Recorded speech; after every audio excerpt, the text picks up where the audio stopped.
Marines are very weak. They take bonus damage from the Colossus because they are light. They are very vulnerable to splash damage and they are vastly outranged by the Colossus, so I put the Marine into D tier.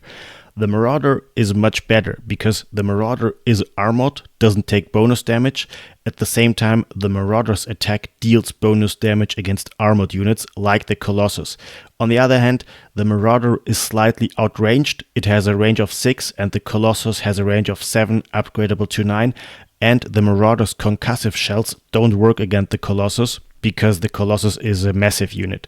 But overall, still, that's enough to put the Marauder into A tier against the Colossus. The Ghost is, I think, pretty weak. The reason number 1, the Ghost is a light unit. It takes bonus damage from the Ghost. And of course, Ghosts are very small. They are vulnerable to splash damage. Also, the Ghost's attack deals bonus damage against light units, but the Colossus is not light. And Snipe is not viable against the Colossus because the Colossus is not biological. But the Ghost still has a use and the EMP is still pretty nice. The EMP removes 100 shields instantly, that's good, but all other aspects of the Ghost are pretty weak. I would put the Ghost into C tier. The Reaper, of course, also is a D tier. We never see that interaction. Terrans only make one of them and then never again. Next, we have these units here.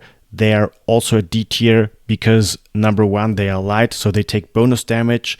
They themselves don't have any bonus damage against the Colossus because they only deal bonus damage against light. They are also splash damage units, but the Colossus is not vulnerable against splash because it is such a big and chunky unit, and they're also outranged, so they're a D tier against the Colossus. The tank, I think, is a super good unit. I'll put it into S tier. There are many reasons. So number 1, tanks are armored. They don't take bonus damage. They themselves have an anti-armored unit bonus damage, which applies to the Colossus. And the tank outranges the Colossus. It has 13 range and the Colossus has 7, upgradable to 9. So the tank is really a super good unit against the Colossus. And next you have the subscribe button. So don't forget to like and subscribe. Thank you. And next we have the Thor. The Thor is also an S tier unit because the Thor has 3 types of attack: anti-ground and 2 different anti-air attacks. And all of them can attack the Colossus. Colossus can be attacked by both anti-ground and anti-air. And the Thor with the high payload anti-air firing mode is really extremely strong against the Colossus because the high payload mode of the Thor deals bonus damage to massive units, applies to the Colossus, and it also has a range of 11. So again, the range is even greater than the Colossus range. So a Thor in the high payload anti-aero mode is super strong. Check this out, 10 Thors versus 10 Colossi. I'm activating the high impact payload and I'm pressing attack. You see the Thor automatically uses its anti-air weapon. And we have all Colossus dead and still 8 Thors remaining. And again, the Thor of course is not a light unit, so it doesn't take bonus damage. It's an S tier counter. Next we have the Cyclone. That's a pretty mixed one. So number 1, the Cyclone is armored, so at least it doesn't take bonus damage from the Colossus. And a lock-on deals 400 damage or 600 with the upgrade, and that's enough to kill one Colossus, okay? But then again, the lock-on starting range of the Cyclone is 7, and this is the same range as the Colossus, or the Colossus has even a greater range with the Colossus range upgrade. This means that the Cyclone can die while it is locking on. And another thing is the Colossus has cliff walk. So if the Cyclone locks onto a Colossus, the Colossus can just quickly go over a cliff and the lock-on breaks. And overall, I think the Cyclone can be good, but also can be bad situationally. Mediocre, I would put it into B tier. Next, we have the Widowmine. This is an interesting one. The Widowmine is generally good against Protoss because it has bonus damage to shields. But then again, the Widowmine also has a fairly short range of 5. And the Colossus again has a range of 7, upgradable to 9. Colossus can kill the mine for free. And the mine is also light, so it takes bonus damage. So overall, I would say it's a pretty weak one. I would put it into C tier. The Liberator, I feel, is also a pretty weak one. So it has 2 attacks. Both of them can hit the Colossus. The anti-air attack is a low damage splash attack, but that's pretty weak against the Colossus. Colossus is not vulnerable against splash damage, and the damage is low.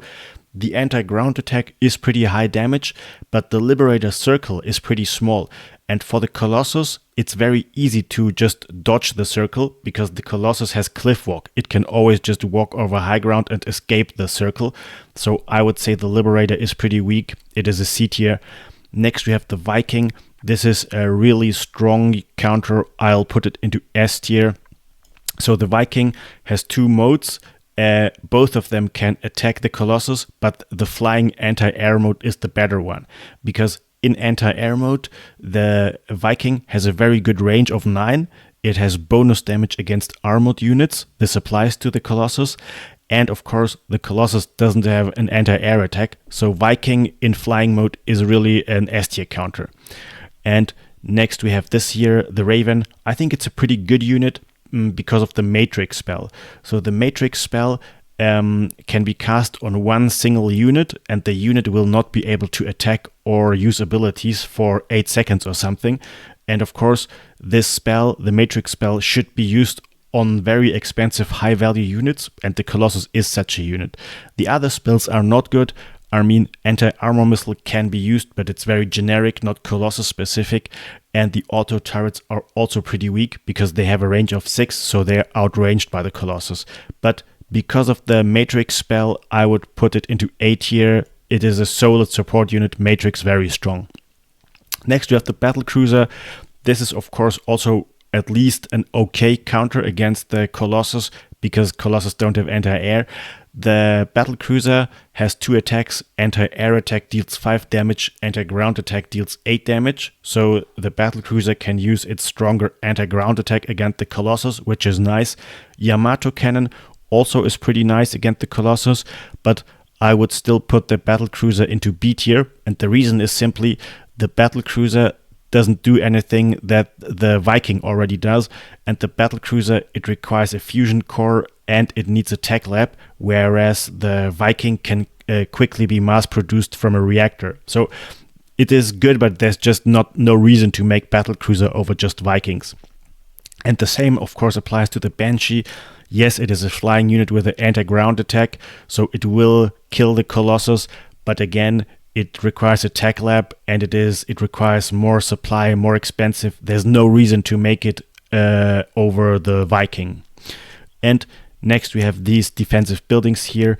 They are both good and bad against the Colossus, and what I mean by that is all of these buildings are armored, and this means that they take a little damage from the Colossus. The Colossus is generally weak at killing buildings, but then on the other hand, they are all outranged by the Colossus as long as the Colossus has the range upgrade. So the Fortress has a range of 6 upgradable to 7, the turret has a range of 7 upgradable to 8, and the bunker range depends on which units you put in, but all of them are outranged by a Colossus with the range upgrade, so I would put them into C tier. Yes, they are very tanky against the Colossus, but they're also outranged.